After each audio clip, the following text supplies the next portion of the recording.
네, 여러분, 안녕하십니까. 우리나라 정치는 왜 요 모양 요 꼴일까요?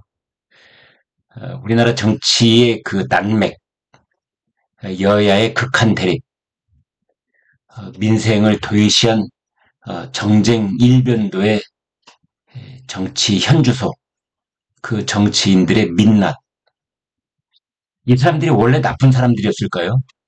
원래가 자격 미달이었을까요?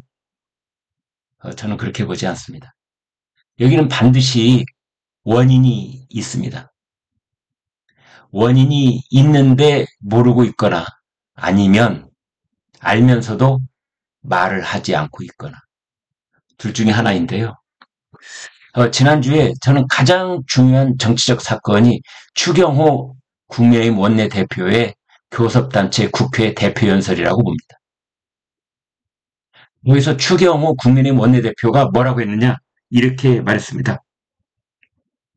이재명 대표를 향해서 민주당이 방탄정당의 굴레에서 벗어나도록 놓아주어라. 이재명 대표한테 추경호 원내대표가 지금 이재명이 민주당을 움켜쥐고 있는데 이걸 놓아줘라. 제발 좀 놓아줘라. 이렇게 말한 겁니다. 한국 정치에 있어서 적어도 만악의 근원은 모든 악의 근원은 이재명 사법 리스크에서 비롯되고 있다. 그 사법 리스크를 쉴드 치기 위한 사법 리스크를 방탄하기 위한 그 굴레 속에서 민주당이 민주당 본연의 그 모습을 찾지 못하고 있다.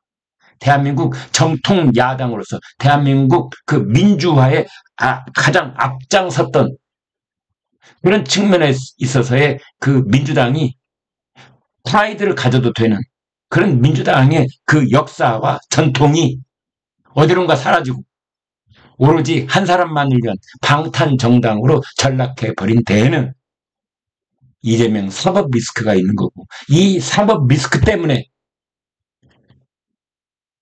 더불어민주당은 선을 넘어서 입법 독주를 하고 있는 거고 여의도 독재를 하고 있는 거고 그런 상황이 빚어지고 있다는 그러한 우리나라 정치 상황 인식을 추경호 원내대표가 그 연설에서 이야기한 겁니다. 이재명이 움켜진 민주당을 놓아주는 것만이 우리 정치와 국회가 정쟁에서 벗어나 정상화될 수 있는 유일한 길이라고 말했습니다.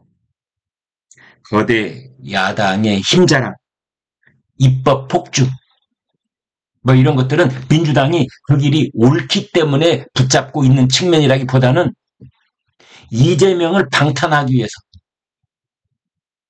최선의 공격이 최선의 방어라고 생각하는 그러한 전략을 쓰고 있기 때문에 정치가 실종되고 민주주의가 무너지고 있다고 추경호 원내대표는 말했습니다. 지난 100일 동안 야당은 탄핵안 7건, 특검 법안 12건을 발의를 했고 인사청문회를 제외하고도 13번의 청문회를 열었다. 이제는 탄핵 소추권마저 정쟁의 도구로 삼고 있다. 라고 추경호 원내대표가 말했습니다.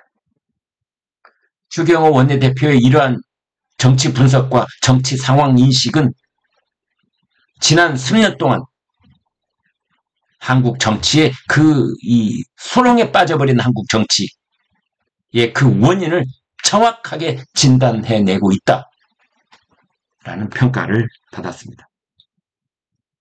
추경호 원내대표 이렇게 말했습니다. 이재명 대표를 수사한 검사들을 상대로 탄핵 소추안을 발의한 민주당의 행태에는 적반하장의 입법농단이자 전대미문의 사법농단이다. 사법부에 대한 겁박이자 삼권 분립의 부정이고 입법 독재다. 이렇게 말했습니다. 윤석열 정부가 계엄령을 준비하고 있다는 그러한 설에 대해서도 거짓 괴담으로 대한민국을 혼란과 분열로 몰아넣는 세력들이야말로 탄핵돼야 된다. 라고 말했습니다. 야당 의원들이 고성을 지르면서 야유를 퍼붓고 있었는데요. 그냥 국회 본회의장 방청석에는 초등학생들, 중학생들이 견학을 와 있었습니다. 구독, 좋아요 부탁드립니다. 여러분 대단히 고맙습니다.